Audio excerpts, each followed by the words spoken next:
नमो नमः। जय श्रीमन्नारायण। आज हम बात करेंगे श्रीमद्भागवत महापुराण की। श्रीमद्भागवत महापुराण की कथा कलयुग में विशेष फलदायी है तथा अत्यंत फलदायी है। इस कथा को लोग बहुत ही श्रद्धा पूर्वक श्रवण करते हैं। यह श्रीमद्भागवत महापुराण सभी पुराणों में 5वें नंबर पर आता है और इस पुराण का नाम लेते ही जैसे हम आपके या किसी व्यक्ति के सामने कहेंगे श्रीमद्भागवत महापुराण, तो उस व्यक्ति के मन में, हृदय में भगवान श्री लड्डू गोपाल के स्वरूप जो है हृदय में छप जाती है, उस तरह जैसे कि भगवान हमारे बहुत ही समीप या करीब हैं। हम इस पुराण को बहुत ही प्रेम से, बहुत ही श्रद्धा से, बहुत ही विश्वास से श्रीमद्भागवत महापुराण के नाम से जानते हैं और आज हम श्रीमद्भागवत महापुराण के बारे में ही जानने वाले हैं और इसी पर बात करेंगे। बाकी मैं हूं मिश्रा जी, बिहार से। आज हम जानेंगे श्रीमद्भागवत पुराण में क्या है, किस चीज का वर्णन है, किस चीज का उल्लेख है, उसमें किन के बारे में बताया गया है, हम इस विषय में जानने वाले हैं। तो बिना देरी किए हुए आइए मैं वीडियो को प्रारंभ करता हूँ। श्रीमद्भागवत महापुराण के नाम का ग्रंथ, यह जो 335 अध्याय तथा 18,000 श्लोक और 12 स्कंधों से यह अलंकृत है।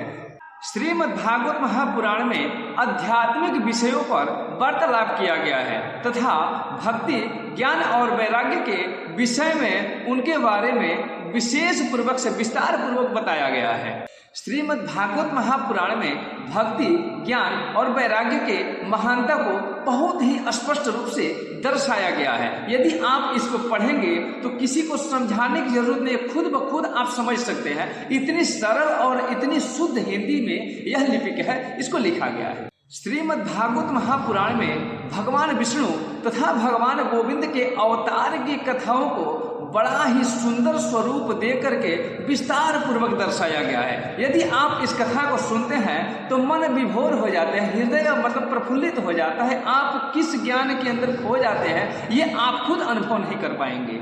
ऐसे ऐसे महान गुणों से भरा हुआ है श्रीमद्भागवत महापुराण। इसको रसामृत या कथामृत या सुधामृत नाम से हम लोग जानते हैं। श्रीमद्भागवत महापुराण में भगवान शिव के द्वारा माता गौरा को सुनाया गया जो अमर कथा था, वह कथा भी श्रीमद्भागवत महापुराण में वर्णित है, विस्तार पूर्वक इसका वर्णित है तथा इसमें बताया जाता है कि श्रीमद्भागवत महापुराण में महाभारत काल से पहले नारायण के कथाओं के अतिरिक्त कई ऋषि मुनि तथा कई राजाओं के कथा और तो और असुरों के कथा का भी विस्तार पूर्वक वर्णन है और इनकी कथा भी संकलित है, जिसमें ऋषि मुनि, असुर, राजा, गंधर्व, इन सब की कथाएं संकलित है। इसको सुनने के बाद मन में ऐसा स्वर्ण कमल उत्पन्न होता है जिसको सुनने के बाद व्यक्ति किस भाव में खो जाता है, इसकी अंदाजा लगाना नामुमकिन है। इसलिए इस श्रीमद्भागवत महापुराण को सुधामृत कहा जाता है। जो सुधा, जिस सुधा का नाम से ही आपको ऐसा स्मरण होता है, जिस सुधा मधु को भी कहते हैं, मधु इतनी मधुर मीठी होती है, उसी तरह इसकी कथाएं अमृत पूर्ण है। मधु के रस में जो मीठी मीठी जो आती हैं, उसी तरह मीठा ये कथा है। कलयुग में विशेष फलदायी है, इसलिए कलयुग में इसे सुधामृत नाम से जाना जाता है या कथामृत कहता है या रसामृत कहते हैं। इसलिए श्रीमद्भागवत महापुराण कलयुग में विशेष फलदायी है। आगे सुनते हैं। श्रीमद्भागवत महापुराण नामक ग्रंथ में महाभारत के युद्ध के पश्चात भगवान श्री कृष्ण का देह त्याग तथा द्वारिका में जलमग्न और यादव वंशियों का विनाश तक का विवरण किया गया है। इस कथा को सुनने के बाद यादव वंशी तथा भगवान श्री कृष्ण का देह त्याग तथा द्वारका में जलमग्न, ये सभी कथाओं का विस्तार पूर्वक वर्णन है। इसलिए हम सभी को श्रीमद्भागवत महापुराण का कथा श्रवण या उसको पढ़ने की जरूरत है, विशेष जरूरत है। इसको पढ़ने से जीवनोपार्जन तथा जीवन जीने का मार्ग बहुत सरल और सही तरीके से बताया गया है। इसलिए हमें श्रीमद्भागवत महापुराण एक बार अवश्य पढ़ना चाहिए या किसी कथा व्यास या किसी ऋषि मुनि के मुख से अवश्य श्रवण करना चाहिए। तो मिलते हैं अगले वीडियो में।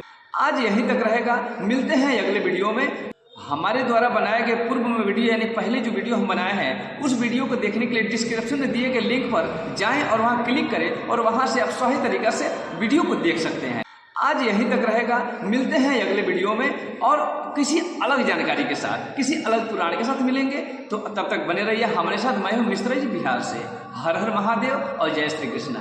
और अगर तुम लोग नए हो तो सब्सक्राइब करो, वो जो लाल वाला बटन है उस पर फूट फेंक के मारो या फिर मोमबत्ती, मुझे नहीं पता, बस क्लिक हो जाना चाहिए।